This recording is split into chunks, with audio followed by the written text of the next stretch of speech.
gente aproxima startups e corporações. No pilar de parceiros tecnológicos, a gente ajuda esses parceiros a monetizarem os ativos que eles desenvolveram e trazerem para o mercado tudo que eles têm desenvolvido.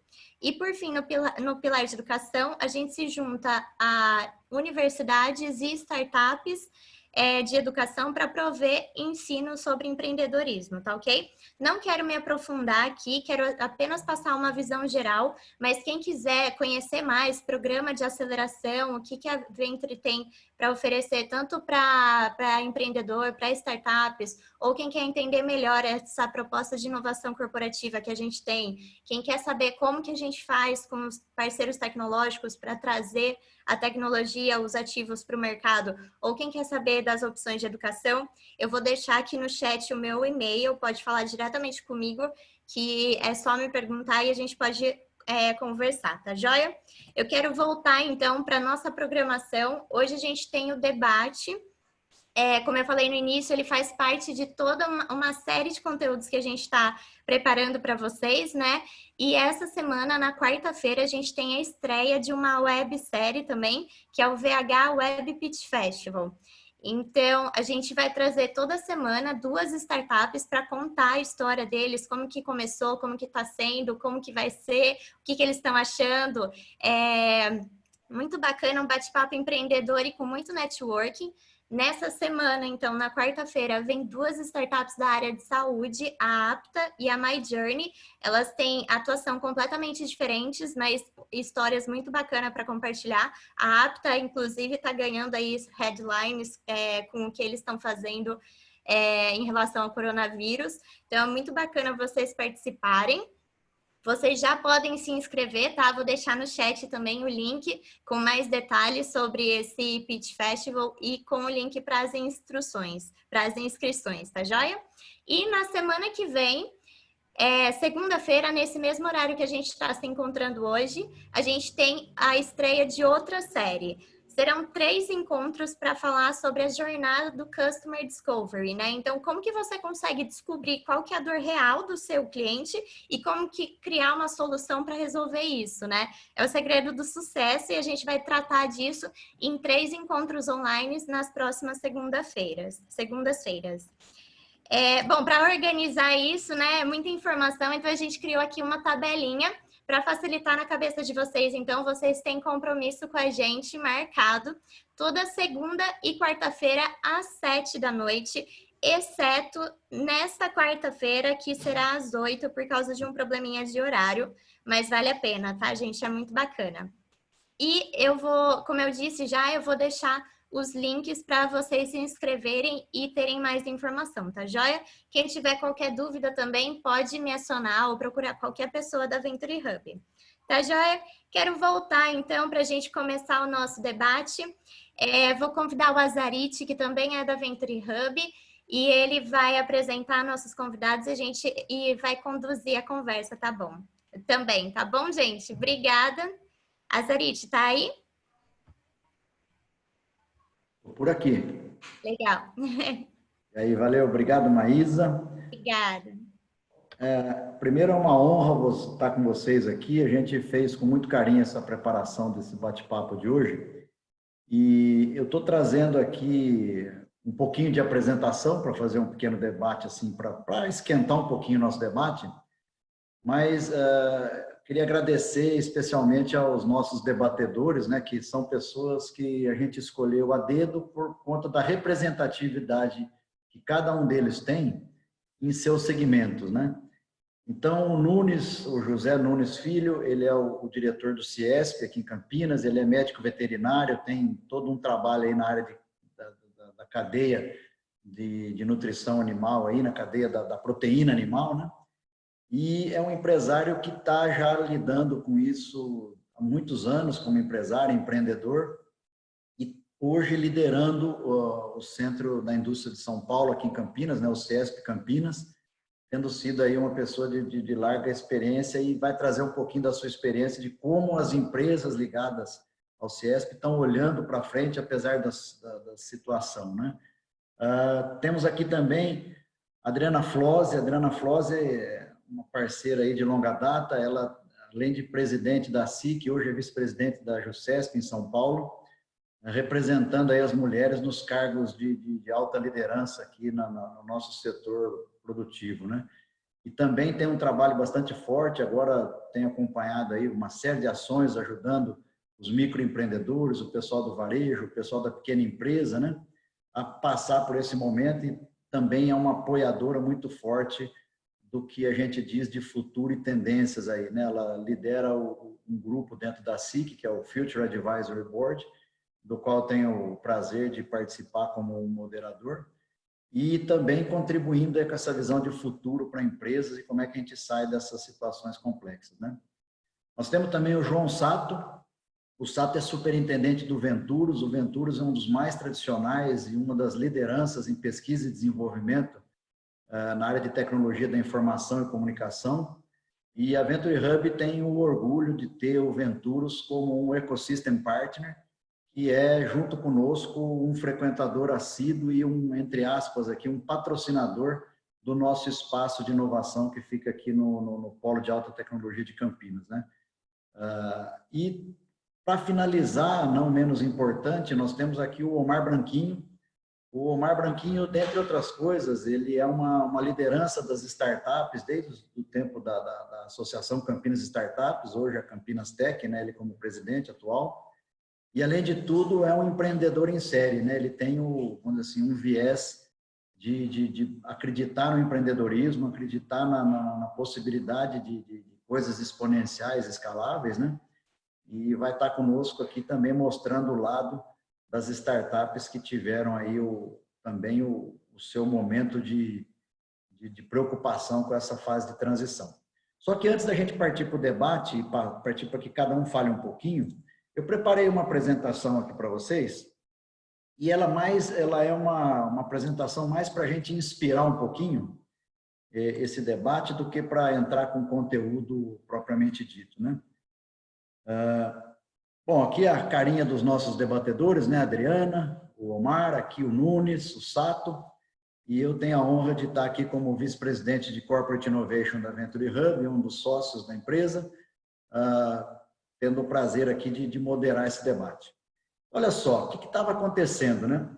Se a gente tivesse saindo das nossas férias, final de janeiro, começo de fevereiro, tomando aí um vinhozinho, tomando uma cervejinha na beira da praia, parecia que a gente estava com céu de brigadeiro, né? Os papos eram assim, nossa, Selic em baixa, os níveis de confiança dos empresários em alta, o Brasil está arrumando a sua economia, está começando a fazer alguns ajustes importantes aí que precisavam ter sido feitos já há algum tempo, mas começaram a ser feitos, né? E tudo isso aí vai acontecendo quando, de repente, a gente começa a ouvir umas notícias lá da China, né? Poxa, fecharam a cidade de Wuhan e aí a coisa começou a ficar complicada, aí começa a ter problema de para-voo daqui, não permite entrar não sei quem na Europa, a Itália fica no estado que ficou. Então, a gente passa por um momento onde você sai de um momento de altíssima expectativa positiva para um momento de dificuldade, né? Então, isso é uma coisa que nos deixa complicados, né? E começam a aparecer N artigos aí que falam o seguinte, pô, os impactos do coronavírus na economia, né? Você vê artigos de diferentes consultorias, aqui eu peguei um exemplinho do McKinsey, de dias atrás, onde fala dos efeitos danosos na produção mundial e na produção brasileira, inclusive, né? Bom, agora muita coisa muda a partir de agora, né? Eu tenho conversado com algumas pessoas, esses dias até conversando com um dos que está aqui na audiência, o Carlos Passos, ele me falou, Zarete, agora nós estamos vivendo o novo normal. O que é o novo normal, né? A gente vê que uma série de paradigmas foram rompidos, gerando uma série de ameaças para um monte de coisa, uma série de oportunidades por outro lado, né? Ameaças em negócios, você tem profissões que estão sob risco, o modo de viver, né? O cidadão repensando o seu modo de viver. A gente observa o seguinte, né? Os governos tendo que se repensar. Você vê, por exemplo, o nosso governo esbarrou num problema que nós, assim, da área de tecnologia, temos certeza qual foi o problema, né? Você passa por todas as questões de aprovação, que no nosso país tem uma burocracia complexa, e você aprova que cada cidadão lá na ponta, com determinadas características, possa receber R$ 600, dependendo da família, 1.200. A gente sabe que a grande questão ali que estava por trás daquilo era uma questão tecnológica, né? Como é que você sai de um estado todo ele engessado, todo ele burocrata, e de repente você tem que fazer um mecanismo em massa de distribuição de recursos, né? Não estávamos preparados para isso. Então você vê que essa demora que todo mundo critica pode ter a ver com isso. Por outro lado, nesse contexto, você tem o quê? Depois de muita resistência dos conselhos regionais, da própria área médica, você tem a aprovação da telemedicina de uma maneira muito mais ampla nesse contexto, porque poderia viabilizar. Então, você tem aí uma evolução de uma série de coisas, né? Sem contar as questões ideológicas, crenças. A gente vê, por exemplo, o país demorou tanto para experimentar novas regras trabalhistas, né? A gente viu a reforma, a confusão que deu e tal, e de repente, para você viabilizar um movimento pandêmico, um momento pandêmico, você tem que afrouxar regras, você tem que preservar empregos e coisas desse tipo, né? Então, tem uma série de ameaças que passam por aqui, mas, por outro lado, tem muitas oportunidades, né? A gente vê várias empresas que fizeram a lição de casa do ponto de vista da tecnologia, da inovação, estão fazendo uma transição minimamente, mesmo que difícil, minimamente um pouco mais realizável, né? Quem já fez a lição de casa da transformação digital teve muito menos dificuldade em pôr os seus colaboradores em home office, né? O varejo que fez a lição de casa e criou aí suas possibilidades de delivery através de plataformas, de compras, enfim, já deu um passo importante. Tem dificuldade, mas você percebe que tem algumas coisas, né? Eu fui fazer um estudo para apresentar para vocês, porque nós vamos ter ganhadores e vamos ter perdedores. Se você ligar algumas televisões hoje, você só vai achar que só vai ter perdedor, né? Porque o clima é um clima de derrota, um clima de dificuldade, um clima só se fala coisa ruim. Por outro lado, isso aqui é feito por um pessoal muito sério, né? Faz uma série de trabalhos voltados para análises econômicas, né? Mas o que a gente vê aí no caso é o seguinte: peguei lá do Egito, que era o caso que já estava pronto, mas você sai assim, os perdedores, né? A área de turismo, aviação marítima, ou seja, tudo que tem a ver com um pouco de transporte, né? Isso tudo está meio complicado. A parte de real estate, que é toda ela estruturada, toda ela, se falava muito recentemente que você tem que pôr nos fundos imobiliários, né? Que a coisa vai bem. Então eles estão do lado de cá. A manufatura, né? Que você vê que está numa zona de transição aqui, mas esses dias eu li um artigo muito interessante. O mundo vai acordar agora para o fato de que não podemos fazer da China a fábrica do mundo. Olha que reflexão, né? Eu li um artigo bem interessante sobre isso. Então, tem oportunidades e ameaças. Por outro lado, você tem toda a parte aqui de processamento de alimentos e o varejo dos alimentos, né? Uma oportunidade fantástica, a parte de saúde, né? E cuidados com saúde. Você vê, por exemplo, a área de telecomunicações, passou aí por tempos complexos, né, de regulação, tempos complexos aí de investimento pesado em banda larga, fibras óticas, etc. Você vê que se não fosse a infraestrutura de telecomunicações minimamente organizada, né, como é que isso seria? Então, muito mais gente vai precisar para seu entretenimento em casa, tá, muitas coisas de telecomunicações. Então, o e-commerce, né, fantástico, chegando aí forte, agricultura, que o Brasil é um país muito forte nessa agricultura, né? Então, o que eu estou colocando? Não é só desgraça que se avizinha, né? A gente fica cheio de dúvida. Para onde vai? Como é que eu faço? E aonde que a coisa vai parar, né? Então, realmente, isso é difícil, mas é aí que vem o DNA da inovação e do empreendedorismo, né? A gente observa que o empreendedor nato, ele sabe analisar risco, ele sabe analisar cenários, mas ele fundamentalmente é um cara que ao longo da vida empreendedora dele, e aí a gente tem exemplos aqui, tanto com o Omar, com a Adriana e o Nunes, né, que foram empreendedores e são empreendedores até hoje, e o próprio Sato, que depois de um determinado momento ele tem a missão de levar o Venturos para um mundo onde ele tem uma independência aí de leis de incentivo, uma independência do ponto de vista de abertura de novos mercados e tal, aí é que vem, de fato, a importância da inovação e do empreendedorismo como atitude, né? Não apenas como um jargão, mas como atitude.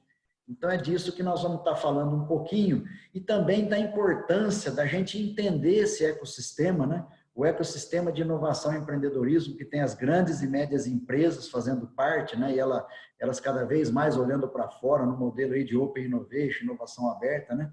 A gente tem as instituições de pesquisa. Campinas, eu costumo dizer que, até por conta assim, da nossa vivência aqui no polo de alta tecnologia, nós temos uma disponibilidade em algumas áreas e coisas fantásticas por aqui que a gente pode tirar de dentro dessas instituições e transformar em coisas inovadoras e de mercado, né? Com uma infraestrutura boa, investidores e tal. Então, entender esse ecossistema é algo fundamental para a gente poder atravessar.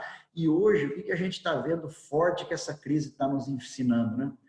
A colaboração passa a ser um negócio extremamente vital para o futuro das organizações. Você fazer tudo dentro de casa talvez não tenha o impulso que você teria fazendo uma introdução num ecossistema virtuoso e de maneira colaborativa, né?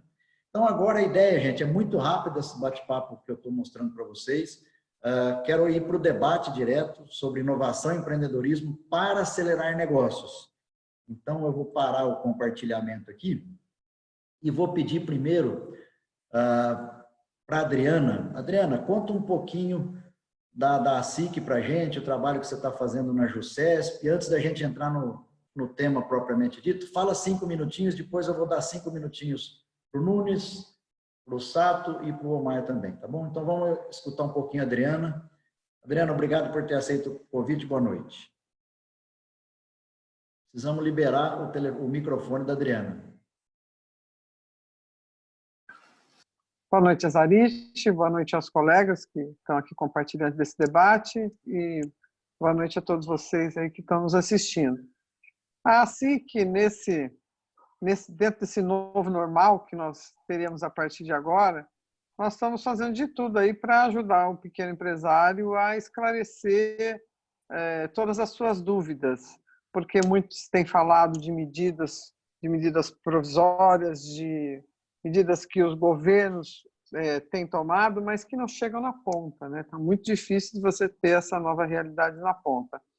Então, Zarite, os colegas, a Associação Comercial tem feito esse trabalho de apoiar. Temos feito discussões sobre as medidas provisórias, tanto na questão trabalhista, também como que faz para que as pessoas tenham acesso a recursos, para que o dinheiro possa chegar. Hoje foi um dia super importante, um dia que as pessoas tiveram que fazer pagamento da folha e grande parte das empresas não tinham como fazer isso. Então, nós estamos assim, muito preocupados nesse sentido. E a junta comercial, por decreto do governador, na JUCESP, nós estamos lá com o atendimento presencial todo parado. Na verdade, o atendimento presencial está proibido até o dia 30 de abril, assim como está também nos poupa-tempos, né? A junta comercial também está dentro dessa medida que vai até o dia 30 de abril, já desde o início nós já tínhamos essa medida. Então, Azarite, acho que essa apresentação aí que nós teríamos que estar fazendo, e em termos de federação das associações comerciais, nós temos feito pleitos importantes junto ao ministro Paulo Guedes, junto aos governos, né, do Estado também, e temos lá o nosso representante da Confederação das Associações Comerciais do Brasil, que está liderando um grupo, junto com o Paulo Guedes e com a equipe dele, para ajudar aí a enxergar aquilo que não está chegando na ponta, porque o governo federal, às vezes, lança esse monte de medidas, mas o empresário, para ter acesso a isso, tem uma dificuldade enorme e a maioria ainda não conseguiu. Então, acho que para a gente iniciar seria isso, Azarite. Legal. Eu queria pedir ao Nunes, por favor, Nunes, a sua breve introdução. Pois não, Zarite, boa noite a você, Adriano, Omar, o Sato e todos que estão nos assistindo, nos acompanhando agora. Mas, Zarite, eu acho que nós estamos hoje, eu diria que pertinho do fundo do poço. Eu acho que as poucas energias que as pequenas, médias e microempresas tinham, elas estão gastando agora nos próximos 10, 15 dias. As medidas que o governo tomou, como aliás, a Adriana disse, é muita burocracia para você chegar lá, muito complicado. Você tem que ter CADIM, CND negativado. Isso está na mão dos bancos particulares distribuir esse dinheiro. A dificuldade é grande, porque eles põem todo tipo de dificuldade nisso. Para você ter uma ideia, o governo liberou, através da Caixa Econômica Federal e do Banco do Brasil, um capital de giro de até R$500 mil para micro, pequenas e médias empresas, para empresas que faturam até 10 milhões por ano, com uma carência aí de 12 meses, me parece, e prazo de pagamento de 48 meses. Com a taxa de juros dele seria a TLP, mais o 12% ao ano, o que vai dar uma média aí de 17%, 17,8% ao ano. Isso é um absurdo, isso é um assalto. Nós estamos falando numa Selic de 3,75%, numa inflação esperada para o final do ano, IPCA, de 3,04%. O governo oferece uma linha de crédito para o micro, pequeno e médio empresário de 17,8% ao ano. Isso é roubo. É roubo. Mas antes era 50%, 60%, tudo bem, mas a inflação era de 12%, 13%, 14%, 15%, a inflação agora é de 3%. Então, essas coisas todas é que nos revoltam, porque são medidas até um certo ponto demagógicas, não chega lá. Quando o governo diz que vai tabelar o cheque especial a 3,5%, fazendo graça nenhuma. A inflação caiu 3,5%, em 12 meses, isso dá mais de juros sobre juros, dá mais de 50% ao ano. É um absurdo. Você gasta 100 e paga 200. Então, não tem graça nenhuma nisso. Então, eu acho que nós vamos sair desse buraco de uma forma completamente diferente, num mundo diferente, com oportunidades diferentes, com negócios diferentes.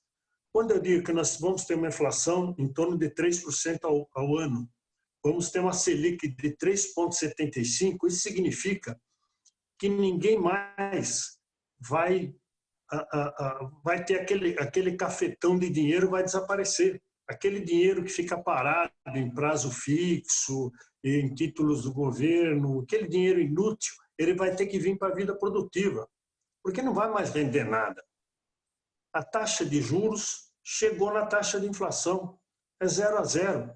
Se você quiser ganhar 0,5% ao ano, ao mês, 0,6%, 0,7%, 1%, você vai ter que começar a investir em investimento produtivo, onde eu vejo a grande oportunidade para as startups. Vão ser grandes opções de investimento produtivo, porque o horizonte para elas vai ser bem claro. Nós estamos mudando, nós estamos saindo do mundo antigo para um mundo tecnológico. Você mesmo disse, o e-commerce hoje está salvando muitas empresas. Então, as coisas vão mudar, nós vamos anoitecer de um pesadelo, nós vamos passar um pesadelo e acordar num mundo novo. Eu não tenho dúvida quanto a isso, Rosarite. Legal, Nunes. Obrigado aí pela sua colocação. Queria passar agora para o Omar Branquinho, que você citou as startups, né? Então, vou fazer uma ponte com ele e depois eu passo para o Sato.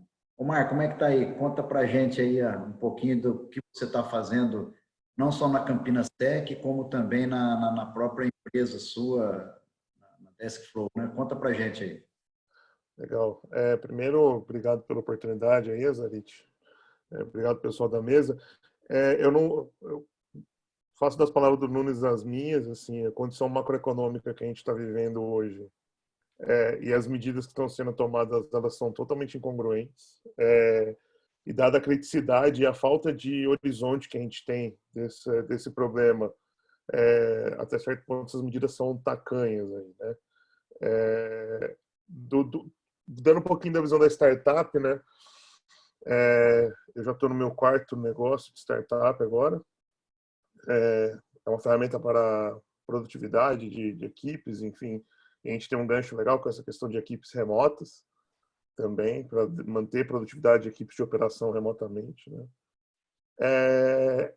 Eu acredito que para as startups, assim, O pior problema para o empreendedor nesse momento é caixa, né? Se o cara tinha caixa para viver 3, 4 meses, ele não, obviamente, ele vai ter um problema em 3, 4 meses se o horizonte não se estender, mas ele consegue sobreviver tranquilo. Mas que empreendedor consegue viver com 3, 4 meses de caixa ali livre no caixa sem fazer nada, né? Isso que eu acho que é a maior dificuldade.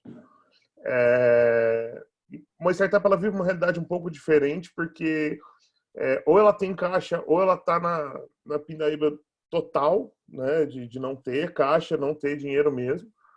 E acho que o grande problema é que a demanda agora congelou, né? Então, muitas startups, elas têm target no mercado de serviços, né?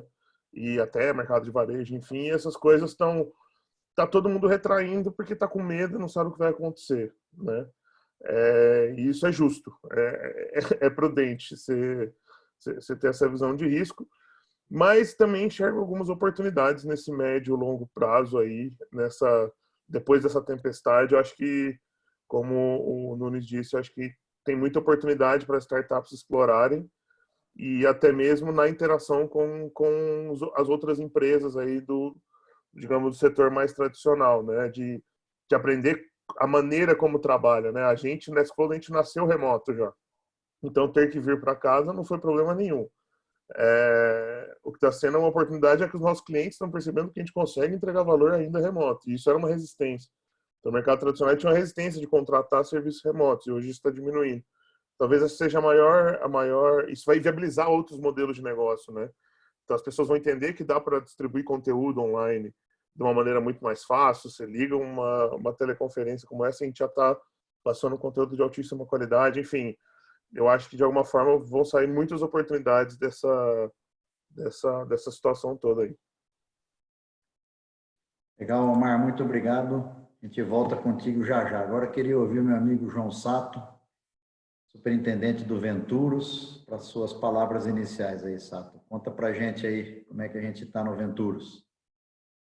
Boa noite, Azarite. Boa noite, colegas de mesa, Adriana, Zenunes, Omar, e a todos os participantes desse webinar. Bem, o Venturos está no setor de TI, né, de tecnologia da informação, e esse setor ele já vem há algum tempo, né, com altas demandas de trabalho. Então, isso é inclusive puxado pela transformação digital das empresas, né? Então, isso já vem de uma certa data. E o Venturos, então, ele está com vários projetos, inclusive esse ano aqui também eu tenho vários projetos, a equipe está toda alocada em trabalhos. Na verdade, temos até vagas, né, adicionais. Então, tem bastante trabalho aí para essa área de TI. Então, uma coisa que a gente está notando, né, que as leis de incentivo, como você falou, né, na abertura aí, o Venturos está nessa jornada, né, de perder essa dependência de leis de incentivo e tudo mais. Só que numa realidade como a nossa hoje, né, o que é importante ver é que uma lei de incentivo ela é muito importante nesses momentos, né, que permite que as empresas continuem investindo em tecnologia, continuem investindo em inovação, e que a gente continua também formando competência no nosso time e ganhando know-how e novas tecnologias para a gente poder ajudar, inclusive, outras empresas do Brasil. Então, acho que essas leis de incentivo, como elas existem hoje, elas são muito importantes para o país para a gente poder crescer. E eu acho que é um mecanismo super importante para a gente retomar, inclusive, após esse período de quarentena. Então, como que as empresas vão poder investir, como que elas vão poder se transformar, inclusive todos, né, falando um pouquinho do empreendedorismo, né, todos agora estão olhando as oportunidades de mercado, as mudanças que precisam ser realizadas nos modelos de negócio. Então, como que elas vão empreender, como que elas vão mudar o seu modelo de negócio? E como a gente está vendo, ela precisa ser rápida. O coronavírus fez a gente tomar muitas ações e decisões de uma forma muito rápida. Então, algumas conseguiram, né, porque estão já um pouco mais preparadas, mas muitas tiveram problemas e ainda estão tendo problemas para conseguir se adequar a isso. Então, uma das coisas que nós pretendemos aí é ajudar realmente nessa área, né? Ajudar as empresas nessa continuidade, nessa jornada de transformação digital e de se preparar para o nosso futuro aí, que não está tão muito longe, né? Muita coisa, muitos paradigmas estão sendo quebrados agora, então muita coisa a gente vai ter que antecipar mesmo. Então, é isso. Legal. No decorrer do debate, a gente pode falar mais um pouquinho. Legal. Eu vou até pegar um gancho interessante, tanto na fala do Nunes como na fala do Sato. Uma das coisas que são inexoráveis, né, porque não tem como fugir, é o pagamento de impostos, né? Você acaba trabalhando, então tem um sócio forte que leva dinheiro de imposto. O que a gente tem, eu acredito que é um momento que a gente pode parar e prestar atenção pelo menos nos últimos 2 anos, né? A gente viu uma série de coisas que puderam ser vistas do ponto de vista de incentivos para investimento em inovação. Então, a gente teve muita discussão aí sobre lei de informática, lei do bem, a Rota 2030, que são a própria P&D das empresas elétricas, né? Então, existem oportunidades de investimento em pesquisa e desenvolvimento e qual que foi a sutileza dos últimos períodos, né? E falo isso porque nós estamos com o Hub lá de Manaus e lá também tem na SUFRAMA uma regra que permitiu, a partir dos últimos 12 meses, que o investimento em startups fosse reconhecido como elegível para uma série desses incentivos, né? Então, dependendo do foco do projeto, dependendo da forma como você estrutura isso, e nós aqui da Venture Hub estudamos bastante isso e estamos fazendo alguns trabalhos nessa área, a gente percebe que é uma das formas de, na saída agora, como nós temos que, de fato, pagar imposto, e essas leis todas, elas têm a ver com você fazer em vez de pagar imposto, a empresa investe em P&D, pode pôr dinheiro em startups, e isso é a contrapartida dela, né? Então, eu queria endereçar isso primeiro para o Nunes e depois para a Adriana. Se a indústria, o varejo já se apercebeu dessa possibilidade, né? Se está sendo uma coisa que pode fazer uma ajuda nessa transição. Eu queria ver um pouquinho, Nunes, o que você acha na indústria, como é que está isso? Você soltar o fone do Nunes. Bom, nós estamos vivendo a quarta revolução industrial, a indústria 4.0, onde nós vamos ter uma indústria onde a mão de obra tradicional e os trabalhos repetitivos vão desaparecer. E a tendência é que a gente tenha cada vez mais digitalização e cada vez mais tecnologia nas produções, no equipamento, na gestão, tudo. Então, cada vez mais nós vamos precisar de novos projetos, de novas ideias, de novas pessoas, novas qualificações para o nosso pessoal. Para a indústria, isso é claro, você tem acompanhado bastante nosso trabalho aí com relação à indústria 4.0, o trabalho que tem sido feito pela Fiesp, pelo Ciesp, pelo Senai, a participação que nós temos feito em conjunto com a Unicamp, com a PUC, nesse trabalho. Então, nós não vemos outra alternativa senão a alternativa tecnológica. A alternativa tecnológica hoje de criação de novas opções de gestão de negócios está na mão das startups. Então, acho que é muita coisa vai sair nova no Brasil dessas startups que hoje estão aqui em Campinas. Nós temos que fazer o que os Estados Unidos já fazem há muito tempo, que a China já faz há muito tempo, que a Coreia já faz há muito tempo, o Japão. Nós estamos atrasados, a Alemanha, nós estamos bastante atrasados, mas nós estamos conseguindo criar essa ideia de uma cidade tecnológica, de uma cidade do conhecimento, da ciência, da tecnologia e da inovação em Campinas.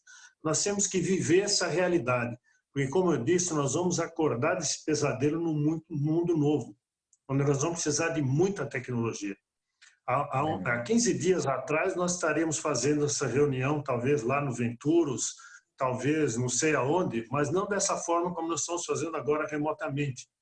Então, provavelmente, nunca mais nós vamos ter reuniões físicas. Vão ser feitas dessa forma. E hoje a gente vê tantas opções de plataformas de trabalho à distância, de reuniões, que eu não desconhecia que existiam tantas. Eu usava o Skype, usava o Zoom de vez em quando, eu vejo que tem dúzias, dezenas. Quer dizer, precisamos aprimorar isso, melhorar essa comunicação à distância. Nós não precisamos mais nos locomover da nossa residência para trabalhar e produzir. O conhecimento não precisa caminhar, não precisa se juntar. Nós podemos fazer isso tudo remotamente. Esse é um exemplo do que está acontecendo. E que até 15 dias atrás nós nem sonhávamos em fazer as coisas dessa forma. É isso aí. Bom, eu queria ouvir um pouquinho da Adriana. Adriana, no varejo, como é que você está vendo esse movimento, principalmente assim, do investimento em startups, uso de leis de incentivos? Como é que você está vendo isso? Olha, Osarite, acho que as pessoas ainda tinham, né, principalmente o pequeno comerciante, o pequeno varejista, prestador de serviço, ele achava que o e-commerce que não era para ele, que ele não precisava disso, que não era para o cliente dele.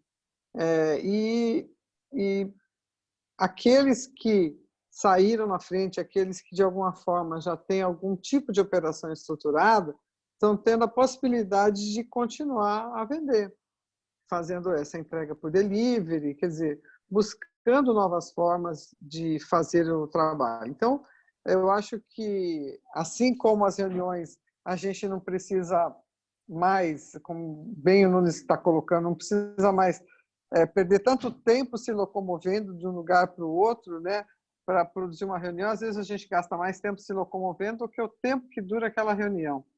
E a gente está sobrevivendo, fazendo uma série de reuniões, até sendo muito mais produtivos, trabalhando muito, né, nesses dias todos aqui, por videoconferências, e o varejo acho que está caindo essa ficha, o quanto que ele já podia ter investido nisso e ver que isso é uma solução para todos.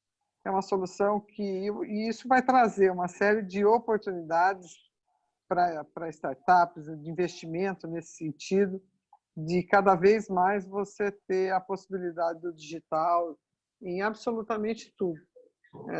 Então, eu não tenho dúvida de que essa mudança, de fato, muito forçadamente, vai ser um quebra de paradigma de que as pessoas achavam que não eram para elas, que não era para não é para mim que sou pequeno, não é para o tipo da minha loja, não é para o tipo do meu cliente, vai ser para o tipo de todos os clientes e todo tipo e tamanho de loja e todos os setores. Então, óbvio que as pessoas gostam de ir na loja física, o consumidor ele quer toda a experiência por completo, vamos dizer assim, a experiência do consumidor pressupõe a somatória das duas coisas, mas num momento como esse, e também considerar que quando a gente voltar, esse novo normal não vai ser mais este normal, né, que éramos até agora. Então, as pessoas vão ter mudado a concepção até de como elas devem consumir. Acho que teremos um novo momento, e eu acho que esse novo momento é o momento das oportunidades. Muito bom. Tem uma pergunta aqui que, olha, você falou em quebra de paradigmas e tal, eu vou endereçar para o Omar e para o Sato, mas ela vem do Marcelo Dalmas, aqui da nossa audiência. Olha só o que ele fala aqui, ó. Fala-se muito de um novo mundo pós-pandemia, né? Vocês visualizam mudanças estruturais e comportamentais e com ênfase no que pode mudar no empreendedorismo e na inovação? Eu entendi essa pergunta da seguinte forma, Omar. O empreendedor tipo raiz, né, como você, um empreendedor raiz que já teve startups, já aprendeu todas as metodologias do Eric Rice, Lean Startup, não sei o que e tal. Será que há um novo paradigma por vir? Essa é a pergunta, né? E no caso da inovação, Sato, a gente vê aí, depois você vai fazer a réplica, né? Normalmente projetos aí talvez de longo prazo, e os resultados vão aparecer em algum tempo, né? A gente percebeu que um dos paradigmas que a gente aprendeu agora é que talvez não dê tempo, né? É um negócio bem interessante. Então, Omar, fala um pouquinho dessa questão que o Dalmas colocou para a gente aqui, depois o Sato faz uma réplica com a visão da inovação ali, por favor. Legal. Vou dar uma opinião bem pessoal primeiro, depois uma opinião mais sistêmica. E a minha primeira posição pessoal é que acho que o que mais vai mudar depois da pandemia vão ser as relações pessoais, as relações entre as pessoas de fato. Eu acho que quando elas se fizerem necessárias, elas vão ser muito mais valiosas. E aí, assim, eu acho que o maior impacto dessa crise vai ser na produtividade das pessoas. Eu já estou tendo notícia de empresas grandes que o RH se reuniu para falar assim, cara, como é que a gente vai justificar voltar para o escritório depois do aumento de produtividade que a gente teve nesses últimos dias, né? Eu tenho clientes meus que os clientes conseguiram tirar todos os gargalos de processo depois do home office, depois que as pessoas não podem mais cutucar uma na outra no escritório. Então, assim... Acabou o cafezinho, Omar? Acabou o Lembra do cafezinho e, assim, cafezinho? isso tem aí de novo, né? Isso tem um impacto muito grande psicológico, né? Então tem que olhar o lado do impacto psicológico desse negócio. Ficar em casa olhando para uma tela do computador o tempo todo não é saudável. Por isso que eu acho que tem uma grande oportunidade ainda nem para coworkings em espaço que o cara ele não vai querer atravessar a cidade para ir trabalhar, mas ele pode ir para o coworking na esquina da casa dele, que ele sai do ambiente doméstico lá, que eventualmente não está estruturado, e vai trabalhar, e ver pessoas, e toma um cafezinho, mas ele consegue manter a rotina produtiva da mesma maneira. Então, eu acho que o jeito que as pessoas vão lidar com esse aspecto de produtividade e relações humanas, né, eu acho que é o que mais vai mudar. Do ponto de vista de empresa, eu acho que é o que eu falei no começo, assim, as pessoas vão se abrir para formas novas de entrega de valor. Eu acho que, no geral, é isso. Acho que, por exemplo, a valorização que o Magazine Luiza teve nos últimos anos não é à toa, né? Hoje eles são uma super plataforma que integra tudo, que todo mundo quer estar lá dentro, o cara consegue ter uma abrangência muito grande. O cara teve essa visão há 6, 7 anos atrás, muito para tentar bloquear a entrada da Amazon no país, né? Mas o cara conseguiu criar esse motor, esse mindset de entrar numa lógica de startup e abrir um mercado novo. E aí todo mundo que estava do lado dele achou que ele era louco. E aí agora a coisa tá onde tá. Muito bom. Sato, e aí, Sato, o que você acha? Esse mindset aí que muda. Agora começou a chegar um monte de pergunta da galera aqui. Eu vou pedir para vocês serem bem objetivos na resposta, que olha, temos pelo menos mais 4 perguntinhas novas aqui do público. Muito legal. Tá. Bom, vou tentar ser rápido, mas, assim, do meu ponto de vista, né, depois dessa quarentena, eu acho que o mundo não vai ser o mesmo. Isso em todos os setores, todas as áreas. Eu acho que isso vai ser uma experiência muito marcante para todo mundo.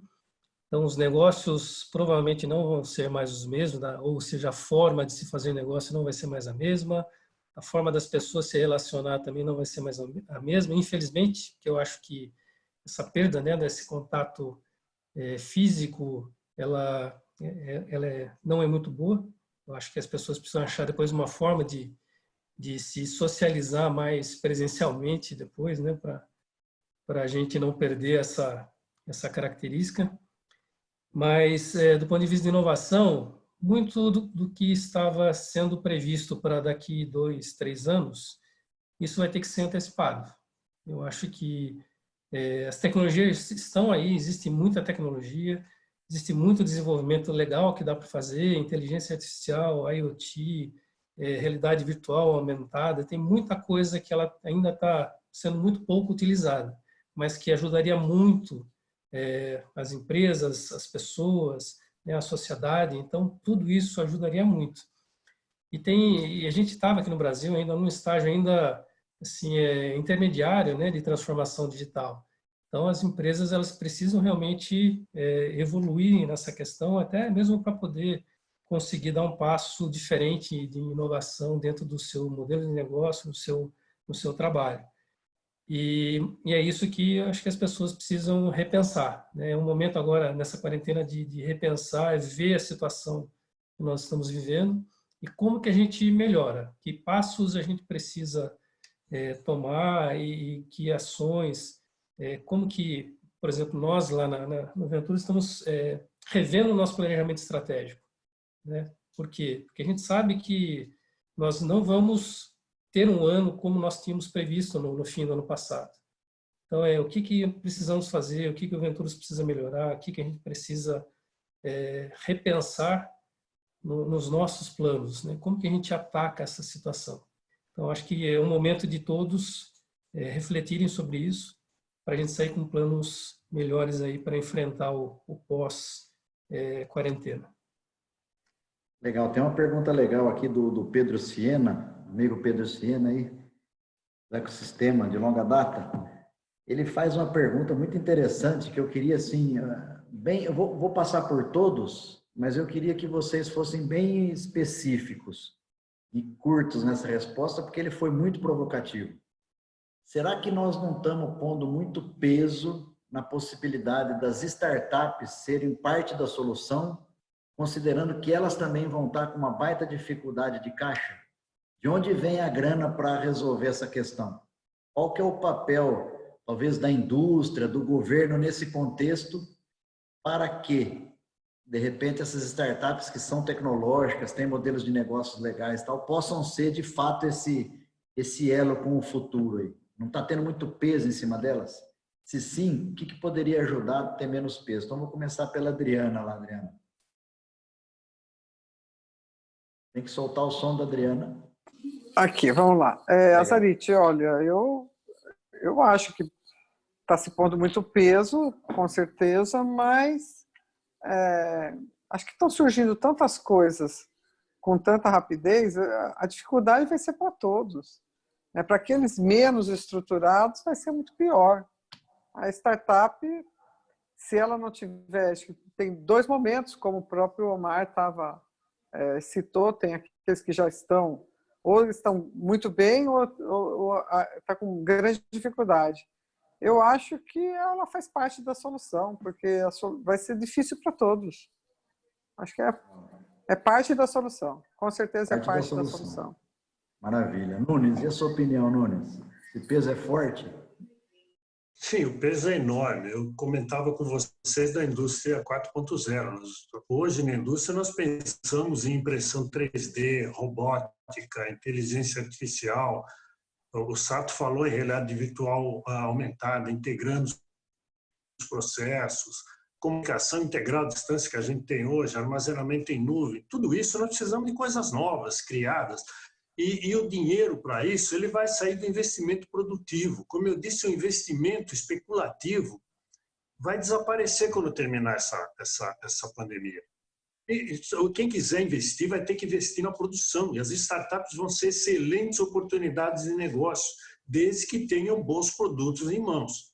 Porque a demanda por parte da indústria, do comércio e do serviço vai ser muito grande para se tecnificar. Legal. Olha, tem uma pergunta aqui da Érica. A Érica, ela fala uma coisa interessante aqui, né? E acho que tem muito a ver um pouco com tanto o Sato, como a Adriana, como o Nunes e o próprio Omar.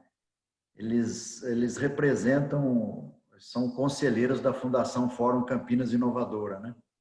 A Fundação Fórum, ela congrega, eu sempre brinco, ela congrega praticamente 100% do PIB da inovação e do empreendedorismo da região metropolitana. E os 4 são conselheiros da Fundação. E aqui ela faz uma pergunta, Érica, muito interessante, se esse movimento, porque a gente tem uma questão, né? O Estado, a universidade e o meio produtivo, né? Junto com a sociedade, fazem parte do conceito aí da hélice tripla, né? Que se tudo isso rodar direitinho, faz bastante vento, né? A pergunta dela é se esse momento não é um momento em que vai acelerar essa integração, a exemplo do que é nos ecossistemas virtuosos. Será que a indústria vai perceber a universidade de um outro jeito?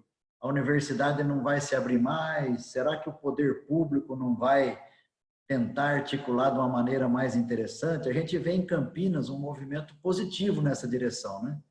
Então, vocês como membros aí de uma fundação, né, conselheiros de uma fundação, que tem esse propósito de movimentar isso, qual que é a visibilidade de vocês? A pergunta muito boa da Érica Casares. Vamos começar aqui pelo Sato. O que você acha, Sato? Você que é um membro mais novo da Fundação Fórum. Eu acho que oportunidade, sim, existe, né? mas tudo vai depender realmente, como o Nunes falou também, assim, do que se oferece, né? Então, a gente precisa ter bons produtos, boas soluções para se oferecer. E aí sim a gente consegue juntos, né, a universidade que tenha toda a sua competência, todo o seu pessoal com capacidade, né, para ajudar nas pesquisas e inovações, mas elas precisam realmente endereçar as necessidades e os problemas que nós vamos ter agora no futuro próximo. Então, aí, eu acho que dentro da Fundação Fórum Campinas é um bom fórum para a gente começar essas discussões, como que a gente consegue realmente fazer um ecossistema de inovação que realmente enderece os problemas atuais e que ajudem realmente as empresas e a sociedade a ficar melhor, a ser melhor daqui para frente. Mas são várias discussões aí que não são fáceis e não são simples. Legal. Vamos agora aqui, o Nunes, o que você acha? Você acha que você que é um grande batalhador aí, histórico por essa união entre poder público, universidade e indústria, você acha que esse momento está ajudando a acelerar essa integração? Tá, eu acho que nós vivemos um grande momento em Campinas hoje. Eu acho que você também batalhou muito nisso, nessa aproximação entre a academia e a produção, e o meio produtivo, os meios produtivos, a indústria, o comércio, serviços e a academia. E a Fundação Fórum Campinas tem sido um grande instrumento nessa união, nesse link, nessa aproximação. Então, eu acho que vivemos um grande momento e, mais do que nunca, quando terminar essa pandemia, nós vamos estar com todas as portas abertas para realmente introduzir a tecnologia rapidamente em todos os meios de produção no Brasil, começando aqui de Campinas, que é a central, o Vale do Silício brasileiro hoje. E eu acredito que não existe nenhuma cidade que tenha essa união entre a academia e os meios de produção. Eu não conheço, e eu mesmo no início não acreditava que a gente conseguisse avançar tanto nisso.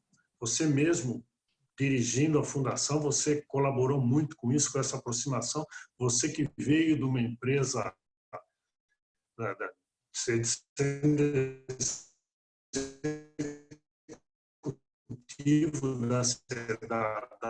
CPQS lá, porque eu sempre disse que a academia fala uma linguagem diferente do meio produtivo.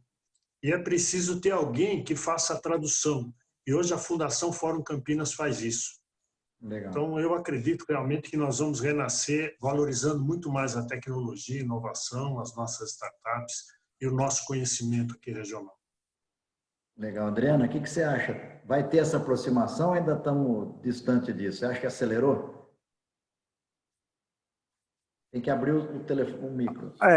Eu tenho certeza que com esse novo posicionamento, essa nova situação que nós vivemos, todas as dificuldades que se imaginavam, elas vão ser superadas de uma outra forma. As pessoas terão um novo olhar e vão ver o quanto é importante que a gente tenha esse elo de ligação muito mais forte, muito mais colaborativo.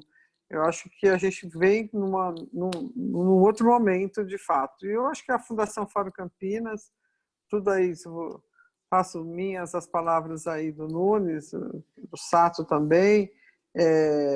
A Fundação Fórum tem um papel extremamente importante nesse sentido. Eu não tenho dúvida de que esse novo momento será um momento de muito mais colaboração, de muito mais integração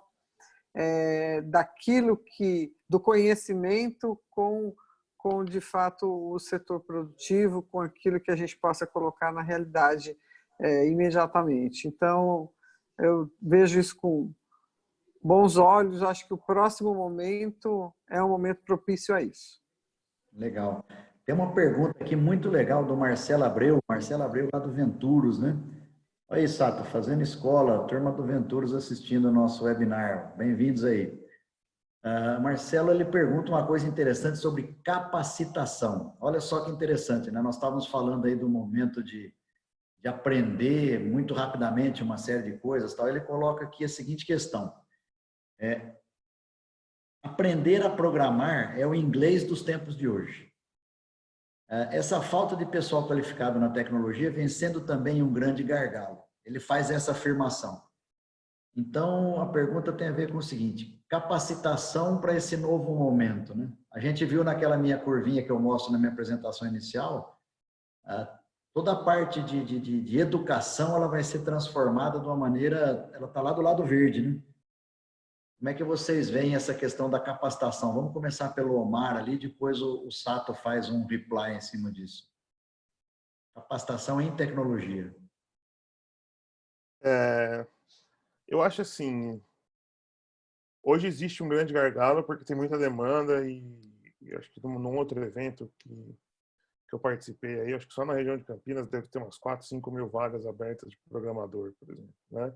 Mas eu acho que isso é importante não só para ser programador, mas entender da área de conhecimento mesmo, né? Eu acho que programar acima de tudo é você exercitar lógica. Eu acho que lógica é bom em qualquer contexto, assim. Lógica é bom você ter conhecimento, até para saber se gosta ou se não gosta, né? O grande problema é que hoje eu acho que muito pouca gente tem acesso mesmo, né?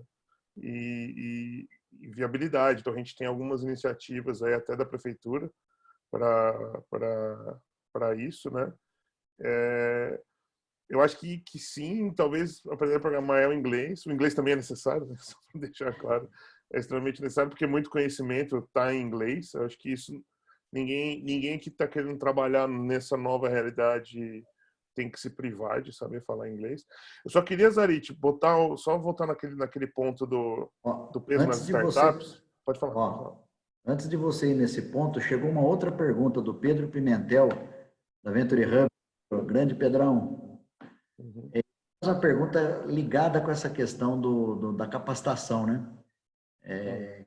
E essa quarentena aí, ela acabou tendo um incentivo ao trabalho remoto, né? E isso vai acelerar, segundo ele, a demanda por mão de obra qualificada. A pergunta dele é assim: e como inserir as pessoas não qualificadas, né? Nesse contexto? Eu acho assim, eu sou um cara muito adepto de trabalhar orientado a problema, assim, né? Eu tenho sérias dúvidas se o modelo educacional que a gente vive hoje, formal, ele é suficiente, ele é capaz de suprir a demanda que a gente tem pela qualificação da mão de obra, principalmente para o setor de tecnologia, especificamente, né? Eu não acho que você precisa fazer uma universidade de 5 anos para conseguir trabalhar como programador em qualquer circunstância. Eu tenho um problema que eu vivo um pouco numa bolha. Tipo, o trabalho remoto para mim é uma coisa mais comum do mundo. O cara trabalhar para uma empresa de fora no setor que a gente vive de tecnologia é a coisa mais tranquila do mundo. Você pega a CIT aqui em Campinas, tem uma outra, a Daetan, vendem projetos para fora faz muito tempo e isso não é um problema. Inclusive eles ganham muito nessa parte do câmbio, né? É uma coisa que ajuda muito vender. Eu acho que talvez uma coisa que provoque bastante é a possibilidade de fato as empresas pensarem em soluções globais, assim. Entender que, eu não estando lá, eu consigo entregar lá, entendeu? Tomando todas as devidas precauções para isso estar no viés estratégico do negócio, porque exportar uma coisa, internacionalizar é outra, né? Então, internacionalizar faz parte de uma estratégia. Exportar é vender o mesmo produto que eu faço aqui lá fora. Eu só tenho que adaptar eventualmente uma regulação, qualquer coisa assim, eu estou vendendo lá fora o mesmo produto.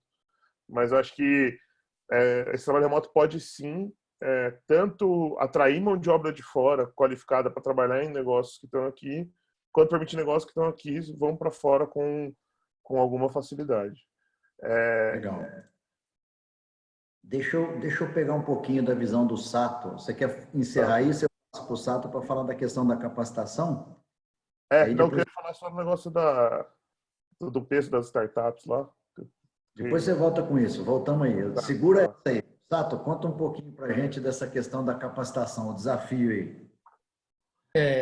Acho que formação de mão de obra é realmente um gargalo, e principalmente na região de Campinas. Campinas tem uma alta demanda, né, por profissionais da área de TI, e isso realmente está sendo um grande problema para todas as empresas da região de Campinas.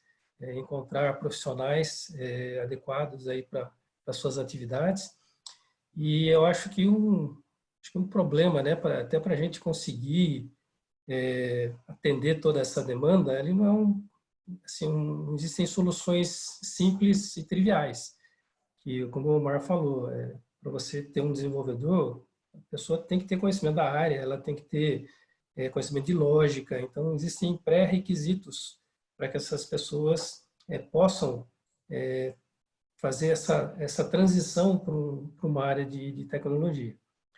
Então, eu acho que faltam aí instrumentos até para o poder público nos ajudar nessa questão de incentivo, né, das pessoas se interessarem por essa área, né, de tecnologia, para terem essa formação.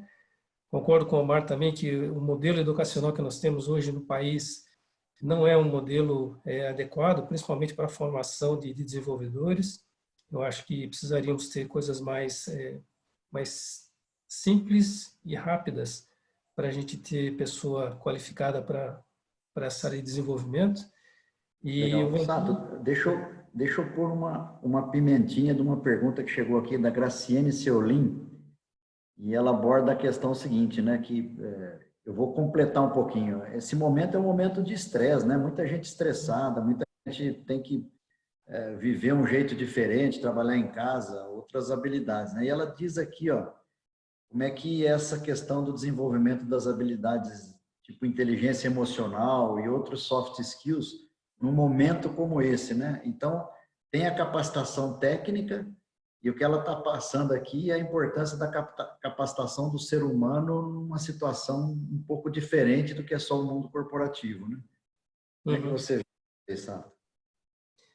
Tem esses dois fatores, né? Às vezes a gente pode realmente achar um profissional capacitado tecnicamente, né, para aquela função, mas pode ser que, com relação a soft skills, ele não esteja preparado. Então, aí é um outro desafio. Então, como que a gente prepara as pessoas, né, na formação técnica, mas também prepara as pessoas para ele lidar com esse novo ambiente ou com esse ambiente, seja ele um ambiente empresarial, seja ele um ambiente de uma grande empresa, pequena empresa, uma startup. Então, as pessoas precisam ter essa formação também. Então, é um desafio também muito grande, muito forte.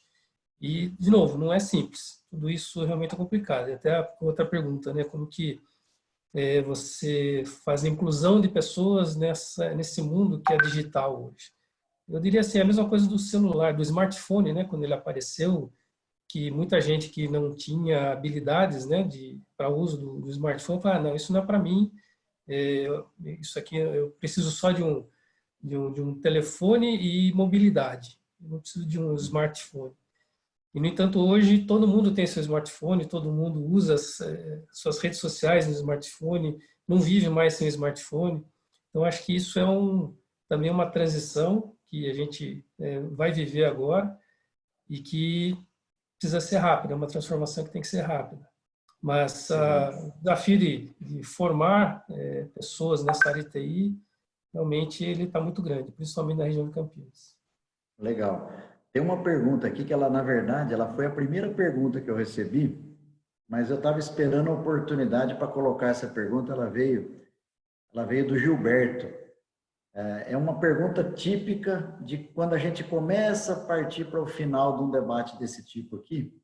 E, Omar, eu vou passar a palavra por último para você, depois vai ter mais pergunta, porque aí você vai falar do peso da startup, com essa pergunta que foi colocada aqui, tá? O Gilberto coloca aqui, ó, a opinião de vocês com relação ao término dessa crise e retomada da economia global e do Brasil. Fazendo uma análise aí sistêmica, macroeconômica, a nossa situação, como nós estamos gerenciando esses riscos todos, né? Como é que vocês estão imaginando? É uma retomada muito lenta? Vocês acham que é uma retomada que pode ter, talvez, aí um crescimento, uma retomada um pouquinho mais forte? O nível de sobrevivência depois? Passar a palavra para Adriano. E, Omar, você vai ficar esperando um pouquinho aí, que aí você vai pensando como é que você vai falar desse peso nas startups aí, dado uma pergunta dessa. Adriana, tem que soltar o som. É uma pergunta de resposta difícil, né? Por isso que eu Porque... falei, ela veio como primeira pergunta, mas eu falei, eu vou deixar para o fim, porque ela... É a resposta que vale $1 milhão. Então, todo mundo gostaria de ter essa resposta. Verdadeiramente, acho que vai depender muito, o tamanho do estrago depende muito do quanto estourar. Eu acho que o nível de sobrevivência das empresas é pequeno, algumas mais, outras menos, e isso pode gerar um desemprego muito grande, e depende quanto o Estado também efetivamente conseguir colocar de dinheiro nas empresas, para as pessoas. Então, acho que são muitas variáveis ainda para a gente medir o tamanho do problema que nós teremos lá na frente. Mas, com certeza, sempre tem gente que sai fortalecido disso. Porque é um aprendizado e eu não tenho dúvida que tem gente que sai fortalecido, mas eu não acho que é uma retomada fácil nem rápida. Não acho. Acho que é uma retomada difícil para o mundo todo, as pessoas vão estar muito mais retraídas no sentido de gastarem a sua poupança, aquela que sobrar, aquela que tiver. Então, o índice de confiança do consumidor para nós vai estar muito baixo, então as pessoas vão procurar poupar mais. E eu quero voltar lá na questão anterior da qualificação, se você me permite, Azarite, porque a qualificação, nós acreditamos demais nela. As pessoas que se qualificam para melhorar o seu negócio conseguem enxergar a oportunidade. Então, a qualificação é importante sempre. E no sentido de, o Omar comentou, quer dizer, precisa também saber falar inglês, além de saber programar. Eu acho que saber programar vai ser como falar inglês.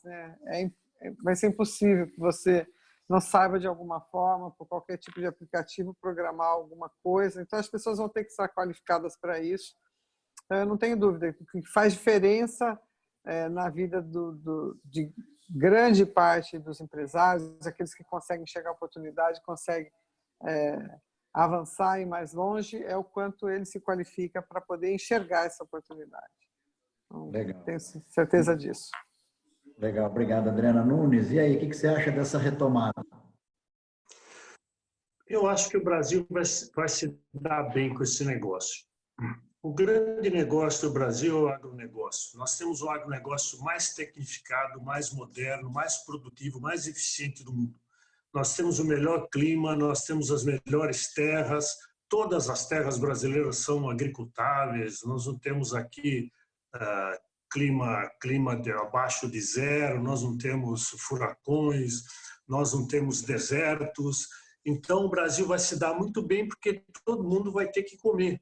A China talvez emerja dessa crise como a grande economia mundial, mas a China não tem áreas para plantar, a China está destruída pela poluição, a maior parte das áreas são desertas, são pedregosas, de clima muito hostil para a criação de animais, para a plantação. Então, ela sempre vai depender da compra de alimentos, e nós temos alimentos para vender. Então, de uma certa forma, isso vai trazer riqueza para dentro do Brasil. Riqueza essa que vai ser reinvestida aqui e vai levantar outros negócios. Então, eu vejo que a gente sai bem disso. Eu queria falar um pouquinho também de qualificação. Uma coisa que nós sentimos que falta no Brasil é o ensino técnico, escolas técnicas de curso médio e faculdades de tecnologia, de alta especialização, especificamente de uma área e rápida de ser. As pessoas não têm muito tempo, somente as pessoas mais simples, com menos condição financeira, de fazer um curso superior. O Brasil, todo mundo quer fazer curso superior, eu não sei porquê, ele pode fazer uma faculdade de tecnologia, sair com uma especialização muito forte numa área de tecnologia e vai conseguir emprego, porque hoje nós temos 13 milhões de desempregados no Brasil e não conseguimos funcionários qualificados para nossas empresas, em determinadas áreas. A área de TI é uma. Então, é difícil conseguir funcionários qualificados, porque falta um ensino dirigido para isso, ensino técnico, faculdades de tecnologia, escolas técnicas, como o Senai tem feito. Não, legal. Omar, conta para a gente aí um pouquinho, porque nós temos mais uns 4 ou 5 minutinhos desse debate nosso aí para a gente fazer o encerramento. Nós podemos ir até 20h30, pelo que a gente setou aqui no Zoom, né? Conta essa história do peso nas startups nessa hora da retomada. E depois eu queria que o Sato desse um reply em cima de você, mas bem objetivo agora, que a gente está partindo para o final aqui. Legal. Tem uma coisa importante. O Carlos Passos fez aqui Carlos Passos, nosso assessor do desenvolvimento econômico da secretaria aqui, queria acrescentar um pouquinho nessa questão dos países na volta, né? Se a retomada dos países maiores, né, que estão protagonistas aí, China e Estados Unidos, não vai fazer um efeito arraste para o Brasil nesse momento que a gente estava se preparando. Ele fala isso positivo, incluindo startups nesse contexto. Sim. Agora a pergunta ficou grandona, né? Mas vamos lá, tentar Tem que amarrar. ser objetivo. Sobre o negócio do peso das startups, eu vou dar um cenário pré. A gente que está nesse mercado faz muito tempo, quando você fazia um pitch para um investidor há 3, 4 anos atrás, se o seu modelo não rendesse pelo menos 15, 20% ao ano na planilha, o cara não olhava na sua cara, porque ele conseguia isso investindo em tesouro direto, em renda fixa, e o risco não valia a pena, né? E eu acho que esse fator macroeconômico do juro baixo traz muito dinheiro produtivo no sentido de que, cara, se eu deixar o dinheiro ali emprestando para o governo, não vai servir para nada. Então, eu acho que, aí linkando com o futuro, quem tem liquidez e baixo endividamento vai sair desse negócio muito forte. Tá? Quem consegue liquidez e que está com baixo grau de endividamento vai conseguir rampar muito forte depois que a tempestade passar. Porque é uma grande crise de demanda e caixa. Basicamente é isso. Eu não tenho caixa para manter, e na minha visão isso dura uns 2, 3 meses, né? Do compilado que eu consegui ver de todos os lugares que eu li milhões de informações aí. Mas eu acho que, assim, a questão dos outros países voltarem antes ou não, eu concordo completamente com o Nunes que a gente é o país do agronegócio. O câmbio desvalorizado é ótimo para o agronegócio, é maravilhoso para o agronegócio. E é maravilhoso também para empresas que exportam. Então, eu acho que vai abrir um caminho muito importante de competitividade nesse curto espaço de tempo para quem consegue fornecer em dólar, quem consegue fornecer indexado em moeda estrangeira.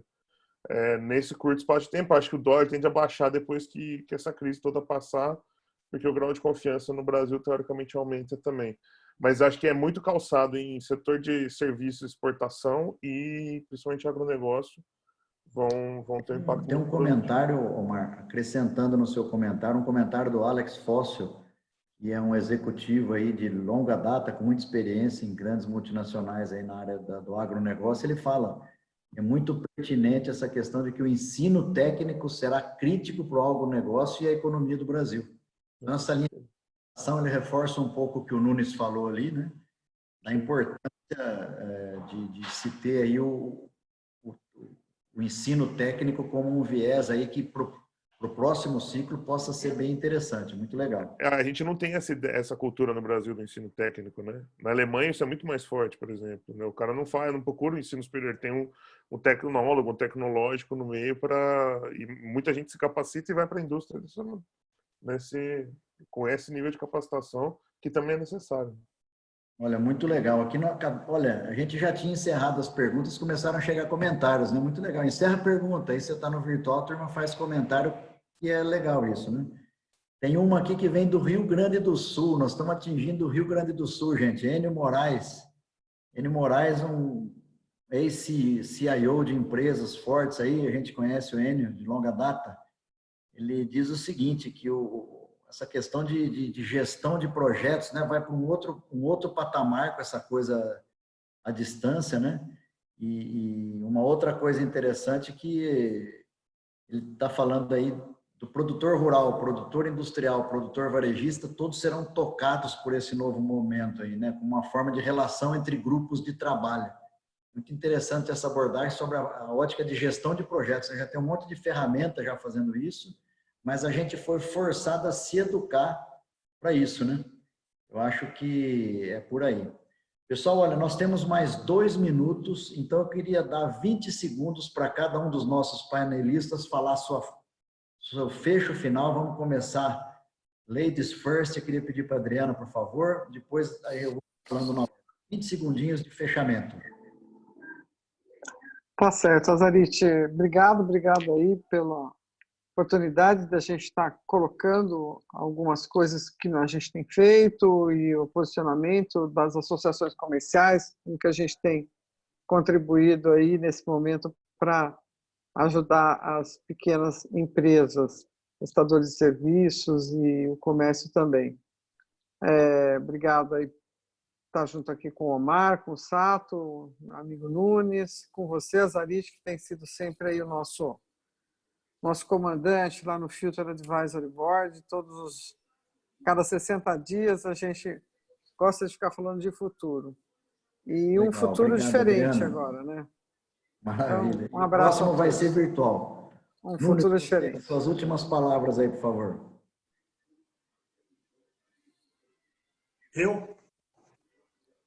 Ô Azarite, só queria te cumprimentar pela iniciativa. Eu acho que nós discutirmos o pós-pandemia. Caiu a internet dele. Tá travado? Estão me ouvindo? Ouvimos bem, pode seguir. Tem alguém mais ouvindo? Caímos todos? Não, tá no ar. Tá normal aqui. Pode seguir, Nunes. Acho que agora ele travou. Travou o Azarite, então acho que o Omar falar. Omar, por favor. Tá. Eu acho que... primeiro, obrigado aí pelo debate também, pela qualidade do debate. Acho que foi super produtivo. Eu acho que é importante a gente lembrar que é no caos que estão as maiores oportunidades. Acho que essa é a grande mensagem. Tentar olhar por mais caos e por pior que seja a situação, olhar a oportunidade, olhar como rever as maneiras de entregar valor para os próprios clientes, com maneiras novas de chegar nos próprios clientes. E eu acho que vai ter muita oportunidade para muita gente, né, logo depois que tudo isso passar. E enquanto isso, todo mundo fica em casa aí.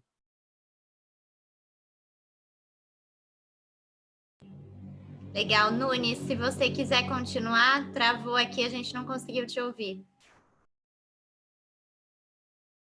Vamos lá. Tá me ouvindo agora? Sim. Alô?